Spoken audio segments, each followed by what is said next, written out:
Laundering کا ایک بڑا نیٹ ورک انرتھ کیا ہے ایف بی آر کے حکام نے، جس کی تفصیلات کے مطابق اگر آپ کو یاد ہو تو 6 اکتوبر کو سینٹ کی قائمہ کمیٹی برائے خزانہ کے اجلاس میں چیئرمین ایف بی آر نے سولر پینل امپورٹ اسکینڈل پر بریفنگ دیتے ہوئے انکشاف کیا تھا کہ ایف بی آر نے سولر پینل کی درآمد میں 69 ارب روپے کی اوور انوائسنگ کا سراغ لگایا ہے۔ ایف بی آر حکام کے مطابق 69 ارب روپے کے درآمدی سولر پینل کو مارکیٹ میں 45 ارب روپے میں بیچا گیا۔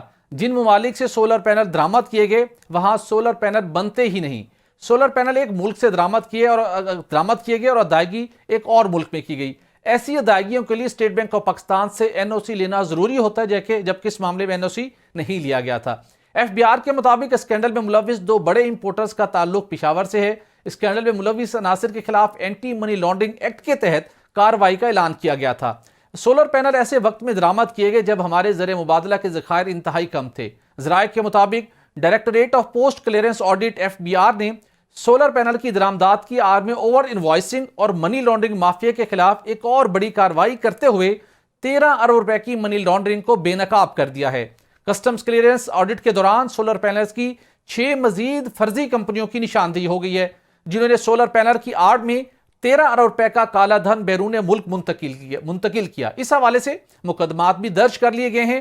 منی لانڈرنگ مافیا نے سال 2017 سے 2023 کے دوران سولر پینل کی اوور انوائسنگ کر کے اربوں روپے کا کالا دھن دبئی کے ذریعے سے چین کی متعدد برآمدی کمپنیوں کو منتقل کیا۔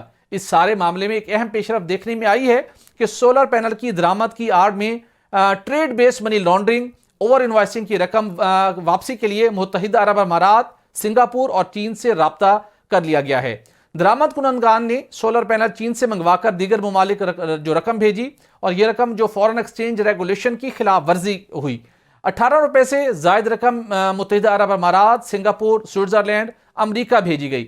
امپورٹرز نے متحدہ عرب امارات کو 8 ارب روپے، سنگاپور کو 6 ارب اور سوئٹزرلینڈ 2.25 ارب روپے ٹرانسفر کیے۔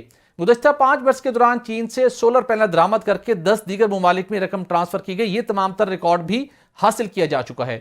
پوسٹ کلیئرنس آڈٹ حکام نے فورن ایکسچینج ریگولیشن کی خلاف ورزی کی نشاندہی کی ہے، جس کے بعد درآمد کنندگان کے خلاف اوور انوائسنگ اور ٹریڈ بیس منی لانڈرنگ کے کیسز درج کر لیے گئے ہیں۔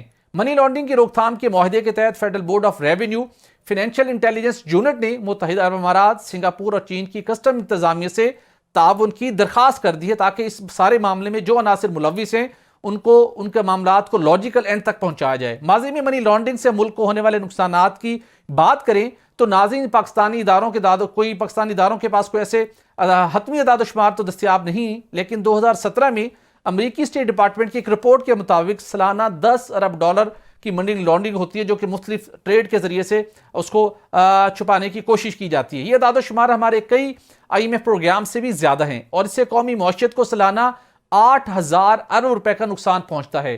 پاکستان بزنس کونسل کے مطابق غیر قانونی تجارت کا جو حجم ہے دستاویز اور غیر دستاویز معیشت کا 10% ہے۔ یاد رہے کہ منی لانڈرنگ جب بھی کی جاتی ہے تجارت اور کاروبار کی آڑ میں کی جاتی ہے۔ سوال یہ ہے کہ ان سب معاملات کو ختم کیسے کیا جائے گا جس سے قومی خزانے اور ملکی معیشت کو اربوں روپے کا نقصان پہنچ رہا ہے، تاکہ اس کا تدارک ہو سکے۔ ذرا سوچیے۔